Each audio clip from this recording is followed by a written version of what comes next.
Good morning, everybody. So this morning, I want to share out a book of Daniel, chapter 2, uh, verses 25 through 30. Now, this is a little bit of a follow-up from a devotional that I had a little bit ago concerning Daniel and King Nebuchadnezzar in a dream. In the devotional that I had shared before concerning this, it was a prayer that Daniel had made to God, thanking him for revealing what the dream meant that the king had. But we're never told the dream at this point, as far as I know. And the reason is because the king would ask his magicians,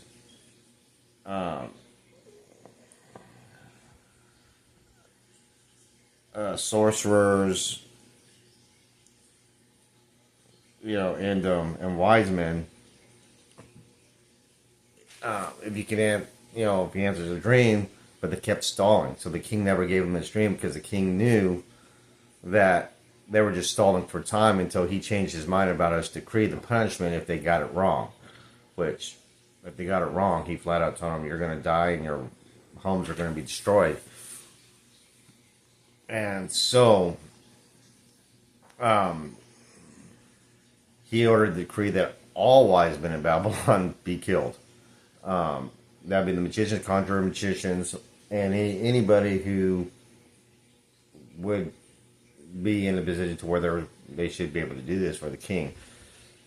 And when the captain came to Daniel and his three friends, who were all exiles from Egypt, or exiles from Israel, they were captives from Israel. I'm still waking up, guys, I'm sorry. Anyways, they all prayed God for mercy, and without knowing what the dream was, they prayed that God would have mercy on them. And then in the night, God revealed what the dream meant to Daniel. So Daniel, and then that's where my other devotional came in. It came in where Daniel was praising God for who he was, because God, gave him that gift to know what the dream was. So Daniel got the captain of the guard, and told him, take me to your king so that, he won't slay the wise men of Babylon, and I will tell him the dream. And so this is kind of how. So the king brings the captain of the guard brings Daniel to the king. And so this is where we're going to start off at.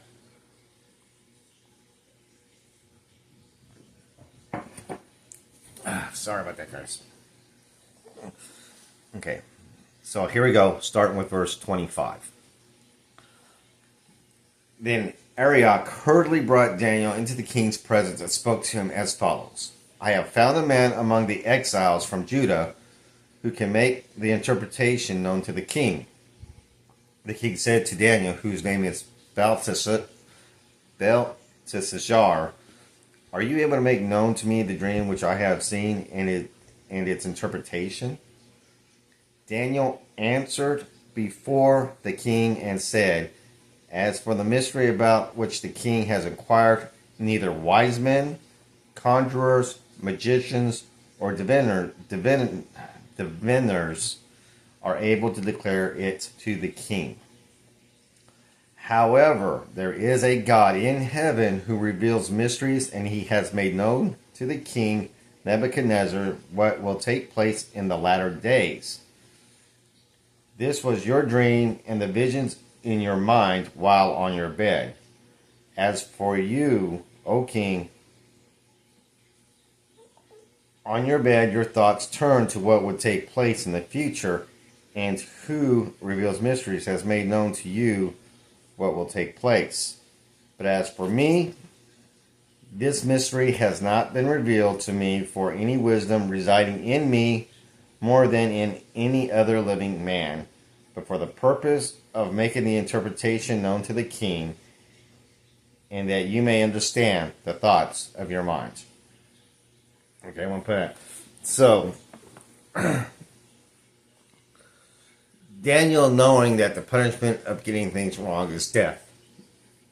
And I love how the way Daniel speaks to the king.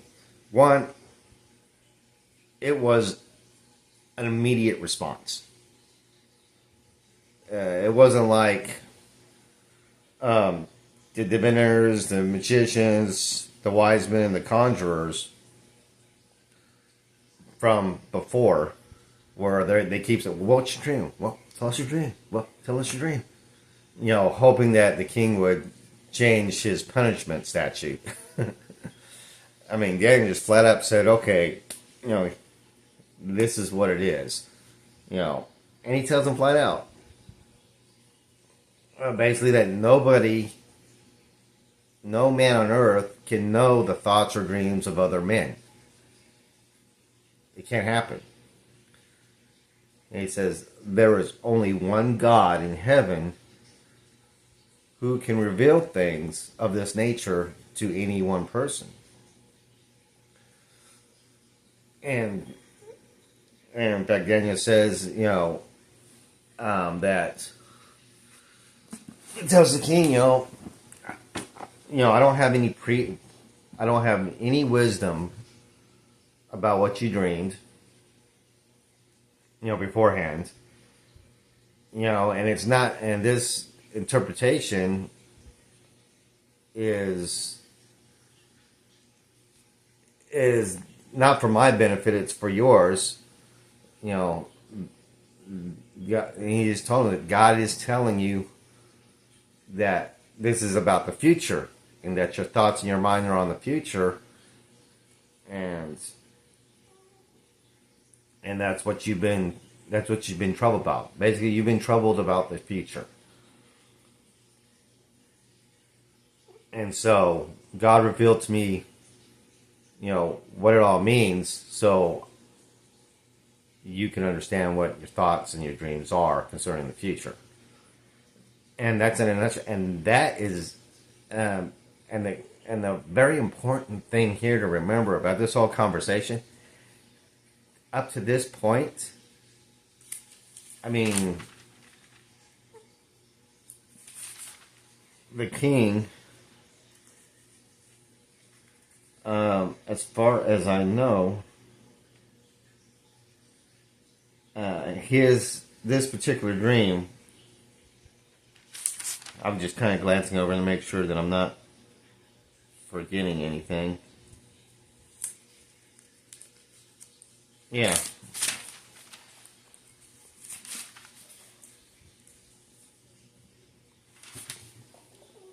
Yeah, as far as I know, unless I'm mistaken and it is somewhere else, but to this point, we don't even know what the king's dream is, because the king never revealed it to anybody.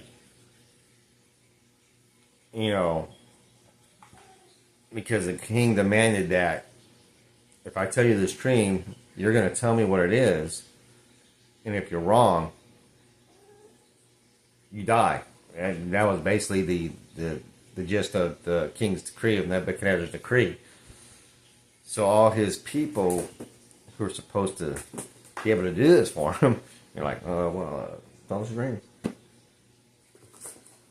And they'll be like, okay, yeah. What was your dream again? Because the king never gave it. And, and for him to know that they were lying and stalling for time, I'm sure there was a lot of facial or body language that they were presenting that he could tell that they did not have a clue what he's going to talk about.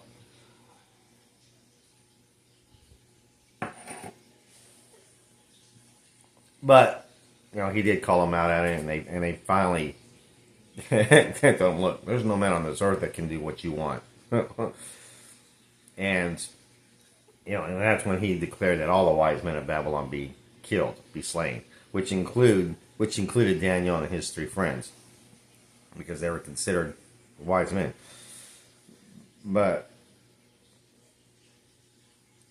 so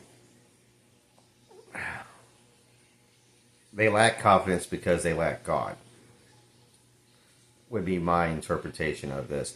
Daniel, however, fully knowing what the dream or the vision that the king has means, full of confidence because God revealed everything to him,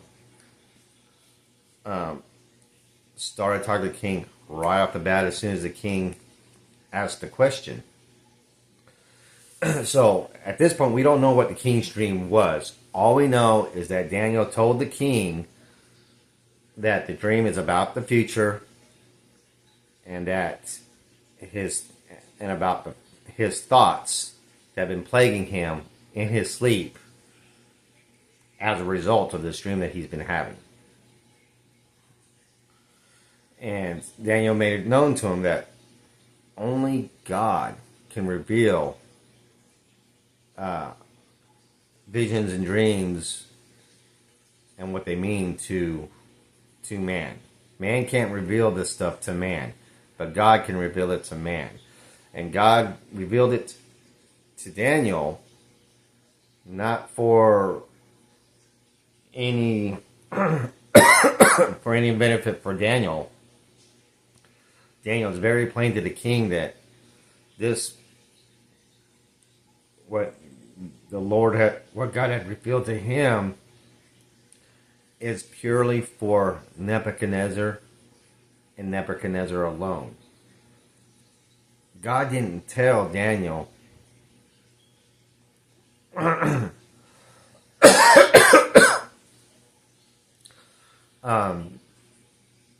anything that will allow Daniel to gain anything from.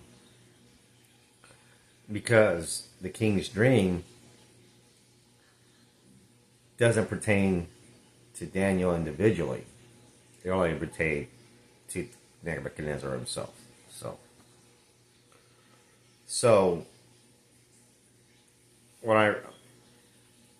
the gist of my whole deal is, going through the context here, the substance that I get out of this when I read this is that when you have God on your side, you can go into any situation with confidence.